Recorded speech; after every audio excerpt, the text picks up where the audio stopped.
Tamgamız 7 iklimde adaletin sancağı diye dalgalanacak.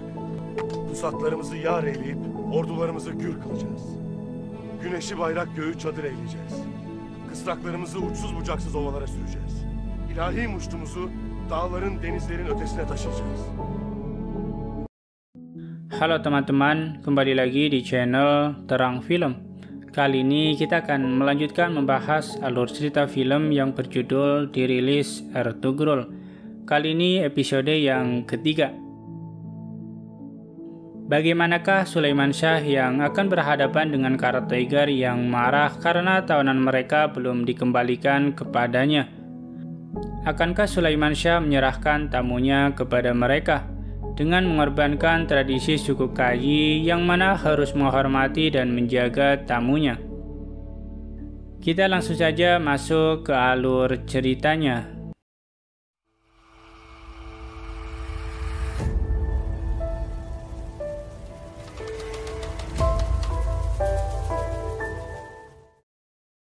Diperlihatkan karavan suku Kayi sedang diserang oleh pasukan Karatoigar. Karena pasukan musuh terlalu banyak, Gundadu pun kewalahan menghadapi mereka.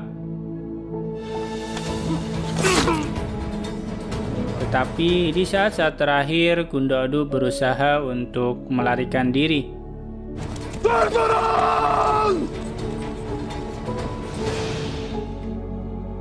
Di perkemahan, Ertugrul yang berhasil kembali dengan selamat langsung bertemu dengan ayahnya. Mendengar kabar baik dari Ertugrul, ayah dan ibundanya sangat bangga terhadap Ertugrul karena keberhasilannya mendapatkan tanah untuk imigrasi selanjutnya suku Kayi. Kemudian Ertugrul segera menemui Halime yang ternyata sedang memandangi pemandangan yang indah di bawah pohon. Ertugrul berkata bahwa selama ia pergi ke Aleppo, ia sangat merindukan Halime dan mengkhawatirkan keselamatannya di suku Kayi.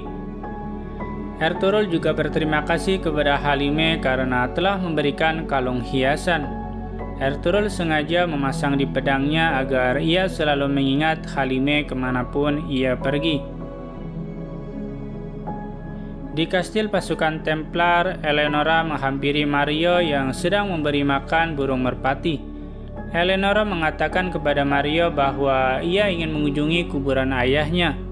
Ia ingin berdoa untuk ayahnya di sana. Dan ia mengatakan sebelum orang Turki itu membunuh ayahnya, Mario lah yang terakhir kali melihatnya. Mario berkata bahwa yang terakhir ia lihat bahwa orang Turki menyeret ayah Eleonora hingga mata dirinya tidak bisa melihat. Lalu Eleonora berkata, bagaimana kalau ayahnya belum mati? Mario menjawab bahwa dirinya lah yang mengubur saat matanya sudah buta. Eleonora kembali bertanya, bagaimana kalau yang Mario kubur bukanlah ayahnya, melainkan orang lain? Dan Mario menjawab, bagaimana mungkin ia tidak mengenali tuannya yang sudah bertahun-tahun ia layani. Mario yang meninggalkan Eleonora segera datang menemui Petruccio. Ia melaporkan bahwa Eleonora meragukan kematian ayahnya. Petruccio mengatakan bahwa Mario harus mengawasi setiap langkah dari Eleonora. Di perkemahan suku Kayi, Selcan menemui Goce. Ia berkata bahwa Haimah Hatun bertanya kepadanya apakah Goce mencintai Ertugrul. Dan ia meminta pada Goce untuk mengungkapkan perasaannya langsung ke Ertugrul. Goce pun berkata, bagaimana dengan Halime? Karena terlihat Ertugrul mencintai Halime, bukan dirinya. Selcan meyakinkan Goce bahwa jika Sulaiman Shah yang meminta Ertugrul untuk menikah dengan dirinya, Ertugrul tidak bisa menolaknya. Dan ia mengatakan kepada Goce bahwa ia tidak perlu khawatir. Di tenda utama sedang diadakan pertemuan masalah migrasi suku Kayi. Ertugrul berkata kepada para bey bahwa tanah baru mereka dikelilingi oleh pegunungan. Tempat itu adalah tempat yang subur dan produktif.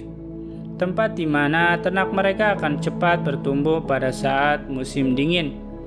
Tetapi tanah itu berada dengan perbatasan pasukan Templar.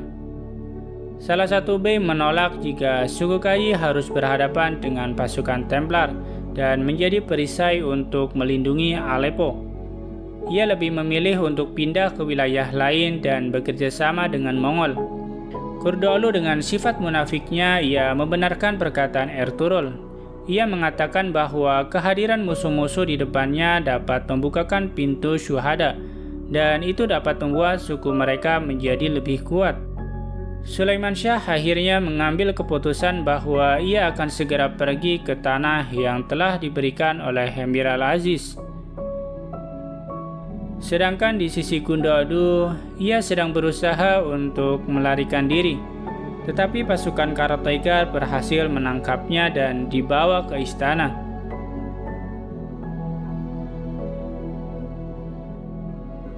Di dalam tenda, para ksatria Ertugrul sedang membicarakan kejadian penculikan Halime.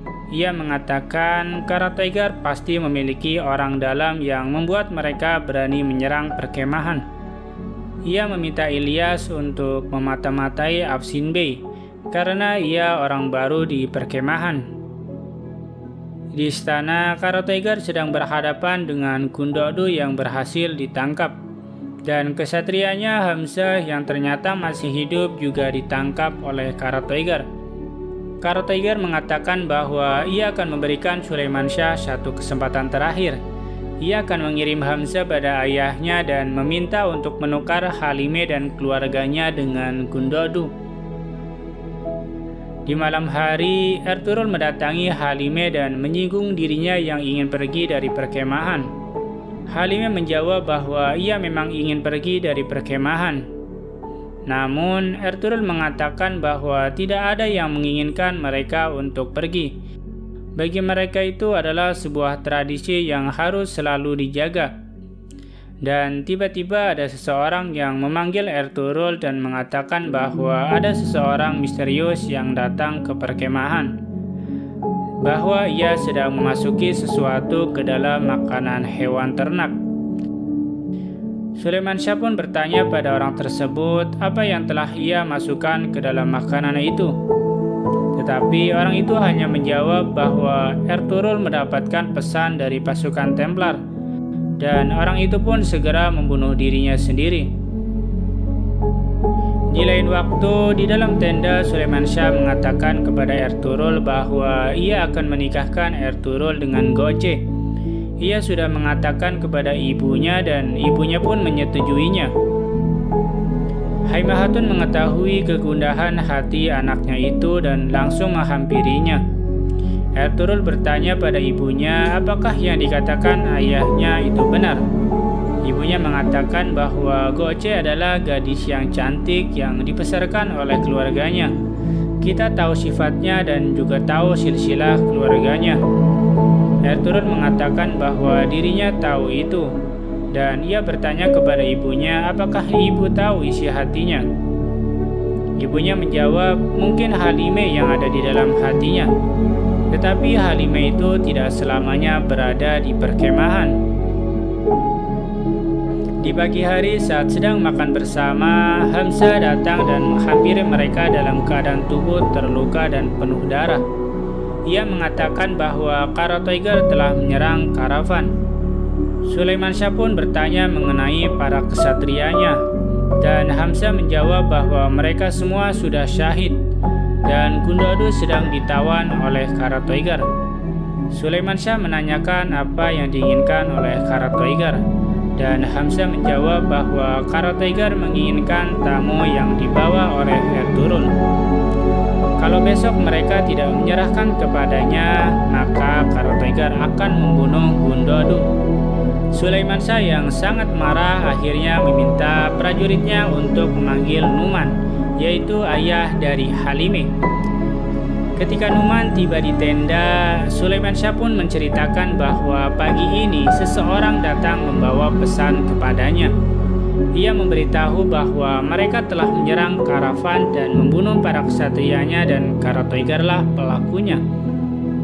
Dia juga menangkap anaknya Gundadu. Dan penjahat yang menawan anaknya itu telah mengajukan syarat kepadanya. Dan dengan tegas Sulaiman Syah pun menanyakan pada Nu'man siapakah ia sebenarnya. Dan Nu'man pun mengatakan bahwa ia sebenarnya adalah Musa Feritin dari dinasti Seljuk, atau ia adalah pangeran dari dinasti Seljuk. Sultan İzzettin Kılıç Arslan'ın torunu, Ali Selçuklu hanedanından Muzafferettin Davut, Selçuklu Şehzadesi. Mendengar hal itu, Ertuğrul dan ayahnya akhirnya menyusun rencana untuk membebaskan Gundadu. Ayahnya akan menukarkan dirinya sebagai tawanan dengan Gundadu, dengan tujuan untuk memancing Karatoigar agar keluar dari istananya. Dan Ertuğrul bertanya pada Nu'man, kenapa para pasukan Templar menyerahkan pangeran kepada Karatoigar? Nu'man pun menjawab bahwa Templar ingin Karatoigar mendapatkan posisi penting di istana Seljuk. Di halaman istana Karatoigar terlihat Afsin Bey sedang menghampiri para pengawal Karatoigar. Ia mengatakan bahwa ia ingin bertemu dengan Saruboru, seorang komandan di istana Karatoigar. Dan Afsin Bey pun akhirnya dipertemukan dengan Saruboru. Saruboru yang tidak mengetahui kedatangan Afsin tampak kaget karena ia mengira bahwa Afsin telah mati. Dan Afsin mengatakan bahwa negara kita dalam bahaya besar.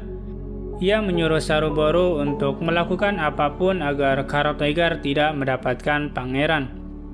Di sisi lain, di tenda utama suku Kayi, Sulaiman Syah sedang menceritakan kejadian penyerangan kepada Gurdolu. Dengan munafiknya, ia berpura-pura tidak mengetahui dan marah kepada Karatoigar yang telah membunuh para ksatria suku Kayi. Di sisi lain, Halime bersama keluarganya sedang bersiap untuk kepergian ayahnya dan adiknya. Adiknya tampak sedih meninggalkan Halime. Ia berkata, bagaimana kalau aku tidak bisa melihatmu lagi? Halime berusaha untuk tenang di hadapan adiknya itu. Walaupun ia sebenarnya juga khawatir dengan keselamatan adiknya dan ayahnya. Gurdolu dengan munafiknya tampak senang melihat Ertuğrul dan kesatrianya berangkat untuk menemui Karatoigar. Ia berharap Ertuğrul dan yang ikut dengan bersamanya terbunuh di tangan Karatoigar, sehingga dirinya akan mudah untuk menjadi ketua suku Kayi. Di istana, Karatoigar bersama Titus terlihat sedang membicarakan Sulaiman Syah yang sebentar lagi akan datang menyerahkan diri dan menukar tawanan Gundadu dengan pangeran. Titus mengingatkan kepada Karatoigar bahwa ia harus berhati-hati. Jangan sampai rencana ini gagal lagi seperti sebelumnya saat ia menangkap Ertuğrul di perjalanan menuju Aleppo. Beberapa saat, komandan Karatoigar yang bernama Saruboru datang mengabarkan bahwa Sulaiman Syah telah sampai di istana. Dengan angkuhnya, Karatoigar menyuruh Saruboru agar Sulaiman Syah segera disuruh masuk untuk bertemu dengannya. Dengan tenang, Sulaiman Syah pun memasuki ruangan. Ia meminta Karatoigar agar terlebih dahulu membebaskan anaknya Gundadu. Karatoigar yang belum melihat pangeran ada di depannya, tiba-tiba ia marah dan menodongkan pisau di leher Sulaiman Syah.